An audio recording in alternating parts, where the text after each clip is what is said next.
So তাহলে শুরু করা যাক সাইকেলের ইন্ট্রোডাকশনটা।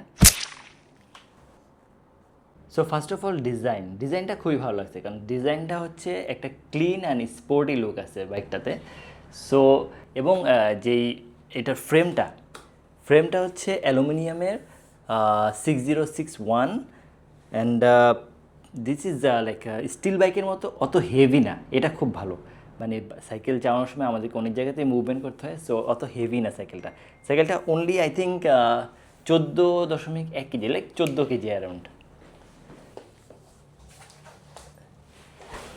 সো সিঙ্গাপুরে আসলে আমার অনেক মেমোরি আছে, তো তার মধ্যে বিভিন্ন জায়গায় ঘোরাঘুরির যে মেমোরিগুলো, তার মধ্যে একজন কম্পানিয়ন অনেক জায়গাতেই বেশ কমন ছিল, এবং সেটা হচ্ছে আমার কোনো গাড়ি না বা অন্য লাইক ফ্যান্সি কিছু না, জাস্ট সেটা হচ্ছে আমার বাইসাইকেল।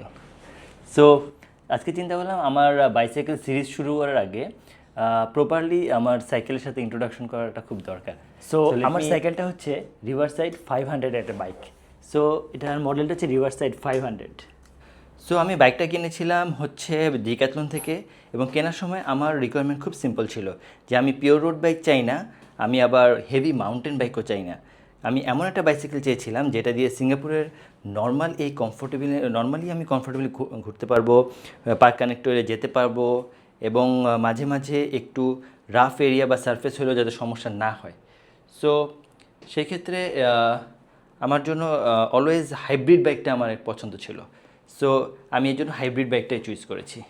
সো বেসিক্যালি হাইব্রিড বাইকটা হচ্ছে আসলে রোড বাইক আর মাউন্টেন বাইকের একটা মাঝামাঝি জায়গায়, মানে দুইটার একটা সমন্বয়। সো রিভারসাইডের এই ভার্সেটাইল জিনিসটা, যে দুইটার ক্যারেক্টারই তার মধ্যে আছে, এই জিনিসটা আমার জন্য আসলে আমার সাইকেল রাইডের জন্য বা আমার সিঙ্গাপুরে যে কোস্ট টু কোস্ট আমি রাইড করেছি সেটার জন্য খুবই ভালো ফিট করেছে। সো আমার খুবই ভালো লাগছে এই সাইকেলটা। জিনিস আমার খুব ভালো লাগে, এটা 1/9 সেট আপ, মানে সামনে একটা চেইন রিং আছে, আর তবে পিছে 9টা গিয়ার। সো মোট 9 স্পিড। এটা আমার কাছে সবচেয়ে বড় একটা অ্যাডভান্টেজ মনে হচ্ছে, কারণ সিম্পলিসিটি। সামনের গিয়ার নিয়ে এত চিন্তা করতে হয় না, জাস্ট শুধু একটা শিফটার দিয়েই গিয়ার আপ ডাউন করছি। সিঙ্গাপুরে ছোটোখাটো স্লোপ বা ফ্লাইওভার বা বাম্প আসলে তেমন কোনো সমস্যা হয় না, লোয়ার গিয়ারে বেশ ইউজফুল এটা। সিঙ্গাপুরে ছোটোখাটো যে ফ্লাইওভার বা হিলি এরিয়া বা যেগুলো বাম্প আছে, এগুলো ইজিলি আমি করতে পারি। এই যে এইভাবে এটা গিয়ারটা চেঞ্জ করার জায়গাটা, you can see yeah tyre. So এখানে 700/38 হাইব্রিড টায়ার আছে।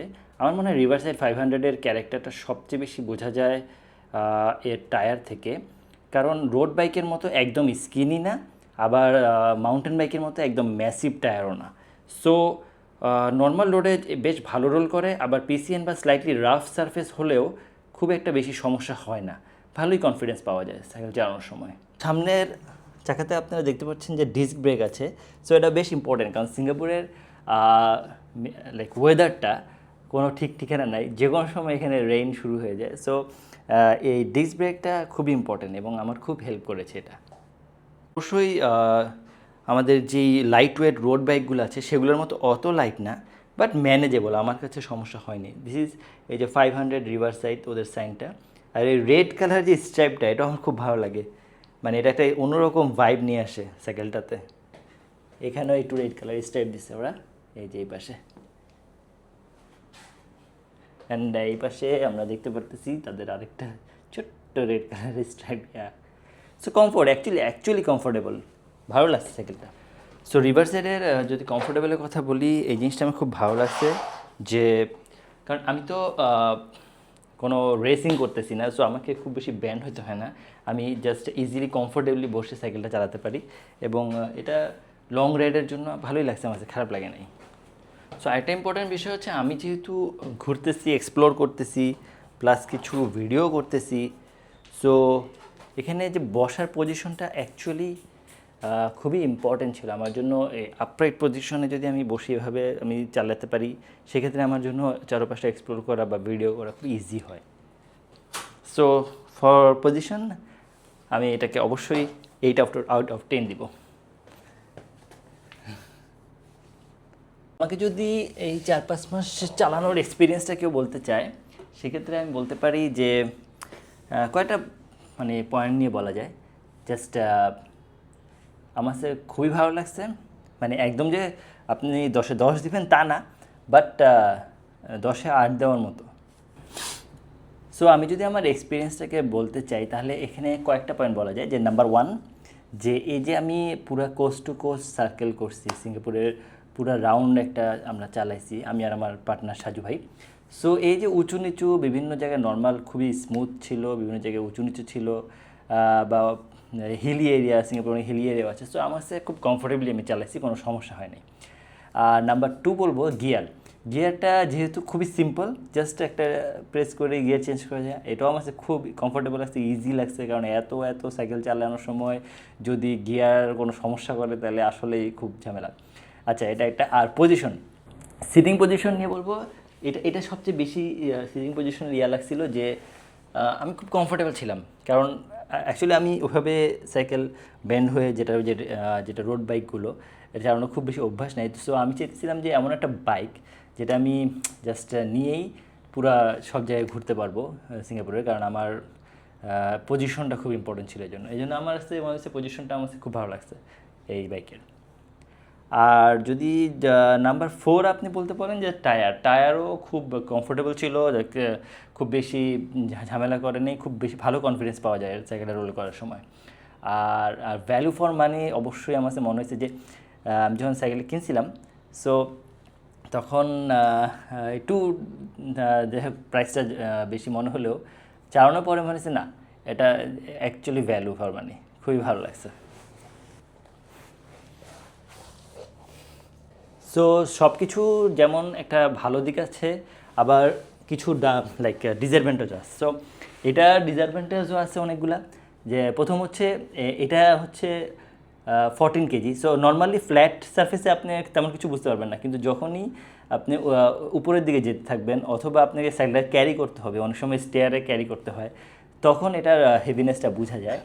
আর হ্যাঁ, যদি আপনি অ্যাকচুয়ালি সাইকেলটা স্পিডের জন্য চান, তাহলে এটা সেই সাইকেল না। কারণ এটা আপনাকে রোড বাইকের মতো ওই অ্যারোডাইনামিক যে একটা ফিল, স্পিড বা লাইট ওয়েট, খুব ভালো স্পিড উঠে যাবে খুব তাড়াতাড়ি, সেই ফিলটা এটাতে পাবেন না আপনি। সো সাইকেলটা এই জন্যই এটার নাম হচ্ছে হাইব্রিড, কারণ এটা আপনি খুব বেশি অনেক বেশি স্পিডও দিবে না, আবার মোটামুটি কমফোর্টেবল লাগবে, খারাপ না। ওকে, সো সিঙ্গাপুরের এই অ্যাকচুয়ালি আমি যে ঘুরছি বিভিন্ন জায়গাতে, ওকে, সো এই যে বিভিন্ন জায়গাতে ঘুরছি, বাইসাইকেলটা নিয়ে রাইড করেছি। ও এটা কেন সমস্যা ঠিক হচ্ছে না? Okay, let me adjust this one. Yeah, so এই যে বিভিন্ন জায়গায় ঘুরছি, এটা কি বেশি ভালো দেখাচ্ছে? সো এই যে সিঙ্গাপুরে বিভিন্ন জায়গায় ঘুরলাম, পার্ক কানেক্টর অথবা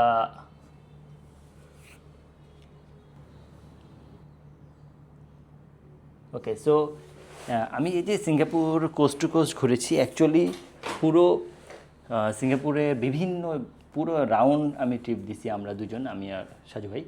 সো এই ট্রিপের মধ্যে আমরা বিভিন্ন ভালো লাগছে, বিভিন্ন জায়গায় সানসেট হয়ে গেছে, বা ছোট একটা ওয়াটার ফ্রন্ট, তারপরে সমুদ্র পার, অনেক অনেক সমুদ্র পার দিয়ে আমরা চালাইছি সাইকেল।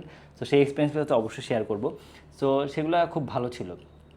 আর আমি যদি বলি এই সাইকেলটা কাদের জন্য, অ্যাকচুয়ালি এই সাইকেলটা হচ্ছে যারা বিগিনার বা যারা রিক্রিয়েশনের জন্য সাইকেল চালায়, অথবা যারা মোটামুটি সিঙ্গাপুরের পার্কে ঘুরতে চায়, মোটামুটি একটা 40-20-30 বা 40-50 কিলোমিটারের মধ্যে সাইকেল চালাতে চায়, তাদের জন্য এই সাইকেলটা হচ্ছে বেস্ট। কারণ এটা আমার কাছে মনে হয়েছে যে পার্ক কানেক্টর দিয়ে চালানোর জন্য বা ভালো লাগছে আমার কাছে, বেশ কমফোর্টেবল লাগছে আমার কাছে। ওকে, সো এখন এন্ডিংটা আমি যদি বলতে চাই, তাহলে আমার কাছে রিভারসাইড শুধু একটা বাইসাইকেল না, অ্যাকচুয়ালি এই বাইসাইকেলের সঙ্গে সিঙ্গাপুরের অনেক মেমোরি অলরেডি আমার সাথে জড়াই গেছে। সো সো সিঙ্গাপুরে এই যে আমি ঘোরার সময় বা এত কিছুতে অনেক অনেক মেমোরি এটার সাথে। সো এটা শুধু একটা বাইসাইকেল না এখন আমার জন্য, আসলে এটা একটা মেমোরি, এটা মানে ভালো সুন্দর এক্সপিরিয়েন্স। সো সো এটা হচ্ছে আমার বাইসাইকেল রিভারসাইড 500, যেহেতু আমার সাথে যেহেতু এই সাইকেলটা পরিচয় করে দিলাম। সো এখন হচ্ছে আমি গ্র্যাজুয়ালি শুরু করব আমার ফুল কোস্ট টু কোস্ট যেই রাইডটা সেটা। So let's enjoy the ride and I think আমার কাছে মনে হচ্ছে যে যেমন ধরেন এমআরটিতে আমরা এক স্টেশন থেকে একটা স্টেশনে যাচ্ছি, বাসে এক জায়গা থেকে যখন আরেক জায়গায় যাই সেটা একটা ডিফারেন্ট এক্সপিরিয়েন্স। বিশেষ করে যখন ডাবল ডেকার বাসগুলোর উপর দিয়ে যাওয়া হয় তখনও সিঙ্গাপুরটা খুব সুন্দর দেখা যায়। বা যেটাই হোক, বাইসাইকেলের দিয়ে আপনি ঘুরে চারপাশটা দেখা, এটা একটা ডিফারেন্ট এক্সপিরিয়েন্স। সো আমি চাইতেছি এই জন্যই এটা শেয়ার করতে সবার সাথে। সো তাহলে কেউ না কেউ হয়তো বা অবশ্যই এটা দেখে এনজয় করবে এবং সেটাই ইম্প্যাক্ট, সেটাই আমার কাছে সার্থকতা যে একটা ইম্প্যাক্ট করা গেছে। কারণ এই যে ইউটিউব যে চ্যানেলটা করা বা সাইক্লিং চালানো, নিজে এনজয় করা এবং কোনো না কোনোভাবে কারো না কারো লাইফে কোনো কোনো একটা ছোট্ট ইম্প্যাক্ট হলেও যদি আমি ফেলতে পারি তাহলেই আমি সাকসেসফুল। এই হলো আর কি আমার যে মোটিভটা এখন। So let's enjoy the ride. আমি নাবিল, দেখা হবে নেক্সট কোনো রাইডে।